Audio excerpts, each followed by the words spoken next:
I am here with a very, very special guest. She's a model, WWE Diva search contestant, an interviewer, and a WWE Diva. You know her as Kristal Marshall. What's going on, Kristal? Thanks for having me on. Yeah, I'm so happy that you could make this. How things been with you? Things have been good. Things have been really, really busy. I just moved to Frisco, Texas about 3 months ago. So I've been pretty busy just trying to settle in and, get acclimated and get everybody on board and set up. So just getting settled in. I actually just took my dog to the vet this morning. That's why I was running a little bit behind. Oh. So it's been crazy. Is she doing all right? He's doing okay. He's a little fat, but we're gonna get him on a little bit of a diet. So Is that something that you're doing now? Fitness? Well, when I left wrestling, I started getting into fitness competitions. So the first one that I did that I won, actually, I won my first competition 4 months after I had my son. I won Fitness America. That was in 2008. Thank you. And at the time, MPC and IFBB did not have a bikini category. So in 2009, I competed in my first MPC competition. That was the Arnold Classic.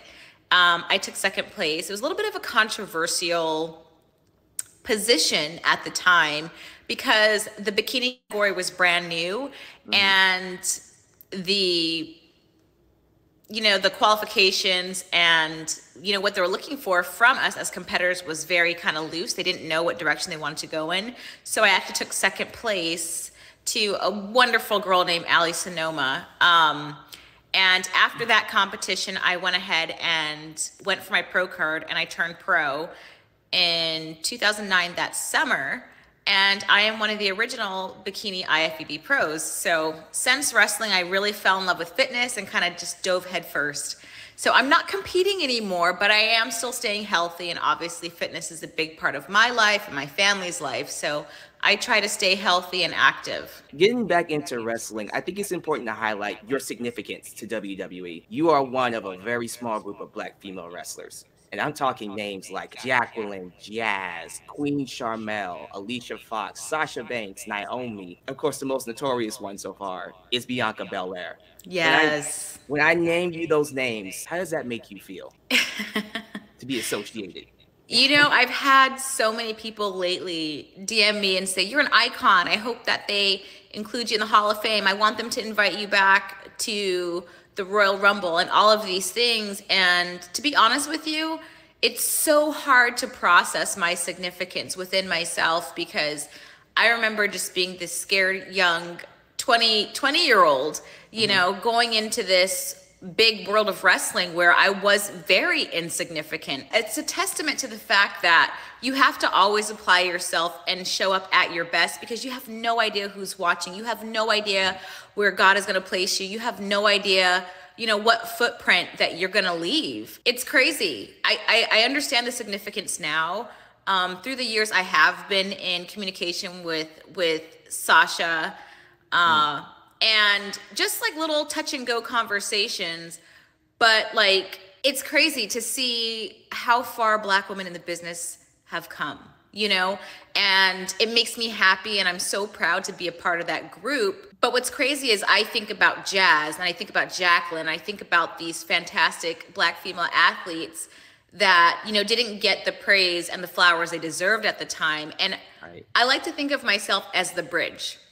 And what I mean by that is there's Jacqueline and Jazz. Those were like Sapphire even, those were like the OG originals that should have got their flowers. And I think that, and this is going to be very, very, I probably shouldn't say this, but I think the reason why I am the bridge is because I feel as though that I was the first Black female wrestler that was accepted into that mainstream diva ideology and that palatable, she's okay, we'll accept her, and I don't know if that's a good thing or a bad thing, but here we are, so it's an honor, it's a privilege to be amongst giants. So thank you guys for all the support. I think in 2021, Bianca Belair, Sasha Banks main evented WrestleMania. I'm pretty sure you saw the match. What was your reaction to it when you saw it?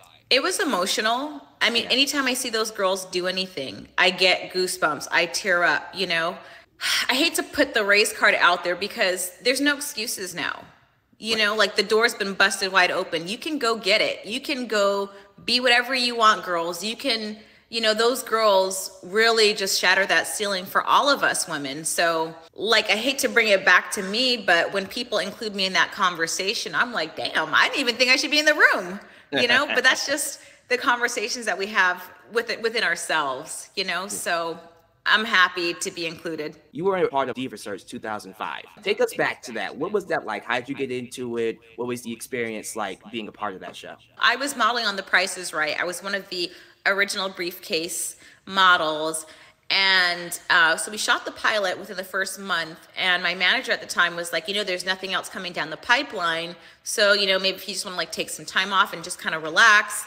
And I said, there's absolutely nothing. And she said, well, there is this one thing, you know, the WWE is looking for divas. And I'm like, well, I grew up watching wrestling. You know, my grandmother was an immigrant from Barbados, and in Brooklyn, she didn't have cable. So there were very limited channels that we could watch. So wrestling was her thing.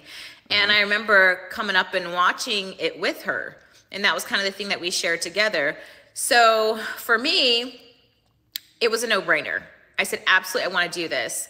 And what's crazy is that in order for me to do the Diva Search, I had to part ways with my management because they no longer wanted to represent me because they could not receive a percentage of the earnings from my WWE contract. Right. So it was a bit of a toxic climate. So I really did give up my career in the mainstream entertainment industry to have one with the WWE. And I have no regrets about that. It's definitely... It's made me who I am today. It's given me my kids and some fantastic lifelong friends.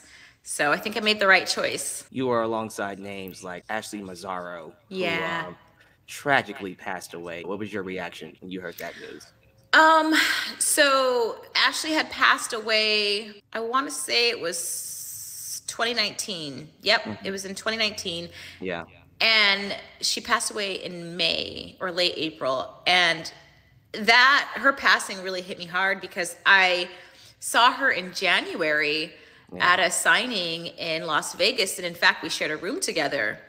And I hadn't seen her in such a long time. And I remember just catching up with her and I was asking about Alexa and she just kind of laughed. And she said, you know, this girl does not want to drive. She's going to be 18 years old. She doesn't want to drive. Yeah. And I was like, I don't know what's up with these kids these days. So she was just... You know, we're just catching up about old times and just about, I remember we talked about how I used to always bring my laptop on the road, specifically during the Diva Search, and we would watch Dave Chappelle on my laptop. So it was like old times. And that's like the beautiful thing about, you know, your wrestling friendships, especially with the girls. You don't see them for 6 months. You don't see them for 2, 3, 4 years. But as soon as you see them, it's like no time has gone by. So that was very hard for me because I felt like I just saw her, you know? Can you speak to the importance of mental health? It's such a prevalent issue, not just with wrestling, but today. I think that mental health is probably one of, if not the most important issue that we face in our country now. I mean, everything can be tied back to it. I think there's just this stigma, especially in American culture, about saying, hey, I'm weak right now. I need help right now. I can't do this on my own, or I feel sad, or I feel lonely. Like it's not something that is widely accepted in American culture because we come from such a strong work ethic. You know, it's like, nope, there's no excuses. Get up, go to work, you know, show up. And even deeper, I think that mental health within the male community, specifically the Black male community, is even more of a very big challenge that we face. The issues with wrestling and mental health that I see, and I think this applies to the broad spectrum of entertainment in general, is that nobody prepares you for life after wrestling. Oh. You know, you're showing up in front of tens of thousands of people a night and you're connecting and you are presenting yourself as this larger than life character, and you get this dopamine dump and you connect with people and you feel so important. You know, your work is important. And then you go home, and if you don't have a family, you know, you have those 2-3 days off a week. Yeah. You come down from that, your body hurts. Oh. You know, you have to do those day-to-day things that are already hard on its own. Yeah. Maybe you don't want to go certain places because it's overwhelming when people are approaching you and you just want to get your laundry done or your groceries. And then fast forward when you're out of the business. You don't have that same connection sometimes if you focus on your career and you don't have a family. Yeah. Or you don't have that same excitement. You don't have that adrenaline. And a lot of people can get addicted to that. So there's so many different things that can be touched on about mental health. Not just in wrestling, but everyone. You know, this COVID lockdown really did a number on a lot of people too. So Yeah. it's a prevalent thing for sure. But getting back to that term diva, and I think we should just be transparent about it. It has a very negative stigma. Oh, they're easily replaceable, interchangeable. They can't talk, they can't wrestle. They're all about their looks. And you grew up during an era where sex appeal was very important. I'm talking about bra and panties, lingerie contests, evening gown matches. What is your reaction when you hear the negative stigma of divas today? And do you think divas can still work in wrestling climate? I think it's a really interesting time right now. And it's not just about wrestling, but I think somehow we have strayed away as women. I won't say women, but as a society, there has been an over-sexualization of women. Mm-hmm. And then at the same time, as a reaction to that, as a response to that, I feel like women are forgetting that that's what makes us women. And that is one of our strengths. And that's what makes us beautiful. And that's what makes us powerful, is that we are multifaceted. We are not men. So yes, we can be physical. Yes, we can be athletic. Yes, we can be mothers. Yes, we can be girlfriends and wives. But we're also sexual beings, and that's okay. And I don't think that there's anything wrong with that. I do understand the era we're in right now, which is a PG era. I get that. I would like to see the Divas division have a little bit more edginess, a little bit more sexiness. I think that women can do all things, and I think that should be represented also within the brands. But there is a time and place for everything, and I think that this era is serving its purpose, and hopefully when we come out of this era, we can have something that's a little bit more balanced, because there should be something for everybody. You know, it would be really cool. I'm not saying we should go back to bra and panties and stuff, but right. like a nice little hybrid. I think of people like Trish Stratus or Lita, who was able to be sexy but also be physical and be awesome. I mean, they're icons in the business. Is there any particular female wrestler that you think about, you look back on and you go, oh, that's someone I strive to be like, I idolize and, you know, work towards? I can never stop giving her her flowers. I think that Melina is underpraised and undervalued. I think she personifies what a diva is.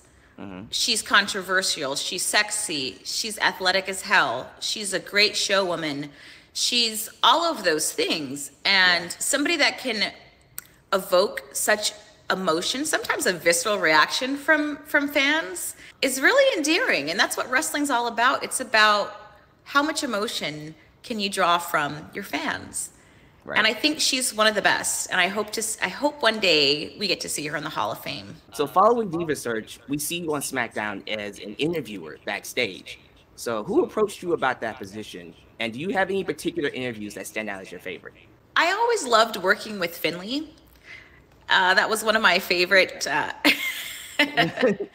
interviews. Yeah. You get what you see with him. So I don't know. That's a hard question. That's a really hard question for me to answer. It sounds just so cliche, but I really did truly enjoy interviewing everyone. Yeah. I guess. Right, because that's the first time we see you on SmackDown following Diva Search. Then you have a storyline with Teddy Long, which I believe. Yes. What was it like for you doing that storyline, and how did it all come about? You know, that storyline was heavily influenced by my own ideas. It was something that I kind of presented to the writers, and we kind of just worked on that. We brainstormed on that. And it was the direction that I wanted to take my character at the time, to something a little bit more diabolical and a little bit more substantial. It was fantastic. I think that was a tipping point in my career. Unfortunately, you know, the storyline did not play out, and that's kind of one of my biggest regrets, that it didn't. You know, sometimes when there's too many cooks in the kitchen, the recipe gets messed up. Right. And communication gets broken down. And that was a situation where there's a lot of miscommunication. And unfortunately, I think more oftentimes than not, women tend to take the fall in those situations, especially someone as green as I was. Not to say that I did not have my responsibility in that. It was a lot on my plate, a lot too soon. I didn't know how to handle it as well as I could have at the time. Yeah. And, you know, hindsight's 2020. If I could go back, you know, 15 years, how would things be different? It would be totally different. But I also think that fans don't understand that for a lot of us, we were really young. I was 21 years old. I've never been in a position like that before, still trying to learn the ins and outs of the business and just finding my way. You know, so there was a lot of growth and development that was happening while I was also playing this character, traveling on the road, you know, 365 a year, trying to balance personal life. That's a lot. For somebody that young. And I wish things could have been different, for sure, because I think that there was still so much that I could offer the business. Yeah. There was nothing that I wanted to change necessarily about the direction of the storyline. Like I said, I think that there was miscommunications between myself and different writers, and things were said that I didn't say. And I was pegged as being difficult. Gotcha. So it was more of a situation like that. And I think that mature Kristal, older Kristal, if I were in that situation now, instead of going back and playing telephone, I would have gone directly to the source and say, hey, look, this is what's going on. This is what I want to see. Instead of tell a wrestler, telephone, you know, that's just not the way to go about it. Yeah. So yeah, I wish that were different. Absolutely. But you know, everything, there's a reason for the season, and it worked out the way that it did. So also in 2007, you had a chance to be a heel. You had a heel run, and I think it was against another Diva Search winner, Layla L. What was it like working as a villain in WWE? My absolute favorite. You know, I don't know why, it just comes so natural for me. Yeah. It's just fun. Bad girls have all the fun. Yeah. You know, so yeah, I don't think I'm a baby face. I don't think I ever have been a baby face, not even in my personal life, you know? So I think I have good intentions, but I think you have to get to know me, because I'm not really a warm, fuzzy person, but I am a very kind person. So I find you very likable, so. Oh, wow. Okay. That's just from my perspective. But, maybe I need a baby face run. You just never know. Now, the most notorious thing that you've done, according to my fans, was that ECW Extreme Poker. Oh my God. Segment. Listen, you were along names like Kelly, Candice Michelle, Maria Kanellis, Ashley Mazzaro, and I think Trinity, was that her name? Yes. That segment was infamous for its ending, by the way. What were your thoughts going into it and looking back on it? I remember there was a lot of alcohol involved, because we were like, we gotta do what? It was a little bit riskier than what we've ever done in the past. I do remember there's a lot of laughter, lots of giggles.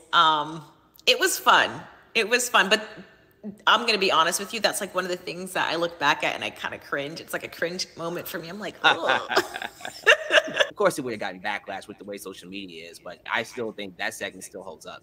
I thought it was for sure. But one weird thing about me is I rarely go back and look at things that I've done. I have a very hard time going back and like watching myself wrestle or listening to interviews, or I just don't like it. It's just weird. So yeah, when I saw that, I was like, oh my gosh, I hope my dad didn't see this. I hope so-and-so didn't see this. If I was to ask you, who were your personal favorite wrestlers to work with during the time? I say, let's go top 3. JBL. Yeah. JBL, Chavo, Jillian Hall, obviously. This is going to be controversial, but Chris Benoit. Some people are going to be like, ugh. But let me tell you something. Yeah, some of my favorite matches to ring announce were some of the house shows that we did in, I think it was the Philippines or Thailand. And I remember it was a match where Chris was working Chavo. And that was some of the best wrestling that I've ever seen. It was better than some of the televised stuff. And I got to sit ringside and they would mess with me and it was very interactive. And those matches really stuck out to me big time. So I had a really, really good time on some of these international trips for that very reason, on some of these house shows. So yeah, that's what I'm going with for now. I got no complaints, that's for sure. Since you quietly retired from wrestling after, I think, 2013, you had a tag match with Awesome Kong, by the way. What led you to stepping away from the business altogether? So a lot of it had to do with my kid, my son. He was really, really young. So I got back into TNA and he was about maybe like a year. It was just something that was really hard to do, especially with, you know, my partner at the time, him being in the business and dabbling in MMA. It was really, really hard for me to take care of the kids and do that. I see a lot of women doing it now, but at the time it wasn't really an option for me. Do you ever get the bug? You know, do you ever feel like, man, if I could just all the time. I honestly, especially a lot more lately, people mess with me all the time, like, girl, you look good. You should get back in the ring. And I'm like, yeah, I should get back in the ring. hey, I'm going to ask you, would you be open if they called you, Triple H made the call, yo, Kristal, what you doing? Would you be open to making an appearance in, let's say, the Royal Rumble or so? Oh, absolutely. I've been waiting for this call. I've been waiting for this call for the past few years. I'm in the best shape of my life. I would love to. Just like one more chance to walk down that runway, you know, hear the fans pop. Like, there's nothing better than that. So yeah, Hunter, call me. Call your girl. Make it happen. I hate to wrap it up, and I always ask this at the end of every interview to every wrestler. When it's all said and done, and you have done everything that you want to do, you lived your life, what's the one thing you want people to remember you most for when it comes to professional wrestling? I want people to remember my strut. Yeah. Great strut. And I want people to remember that I did it my way. I did it my own way. I showed up on my own terms. And yeah, I think that's why I still have so much support and love now from the community, because there hasn't been another one to come in and do it quite like me. So if you're interested in getting into this business, you know, obviously watch people, your predecessors, but know yourself, you know, really sit with yourself and have those conversations and be honest and figure out what is it about you that makes you special, and really hold on to that, because every single person's character or gimmick is a part of who they truly are. So yeah, don't ever lose that sauce. Well, thank you so much for doing this interview with me. Of course. Before we close out, tell them where to find you on social media. All right, guys, you can follow me on Instagram, and that's Bajan Bombshell 83, and that's BAJAN Bombshell 83. You can follow me on Twitter, and that is Bajan Chrissy 83. My lisp. It's BAJAN KRISSY 83. And I also have an OnlyFans page. It's not nude, but there are some pretty spicy pictures. So please give me a follow, and that's Bajan Bombshell 83 as well. And be sure to tell her who sent you, by the way. You know, yes.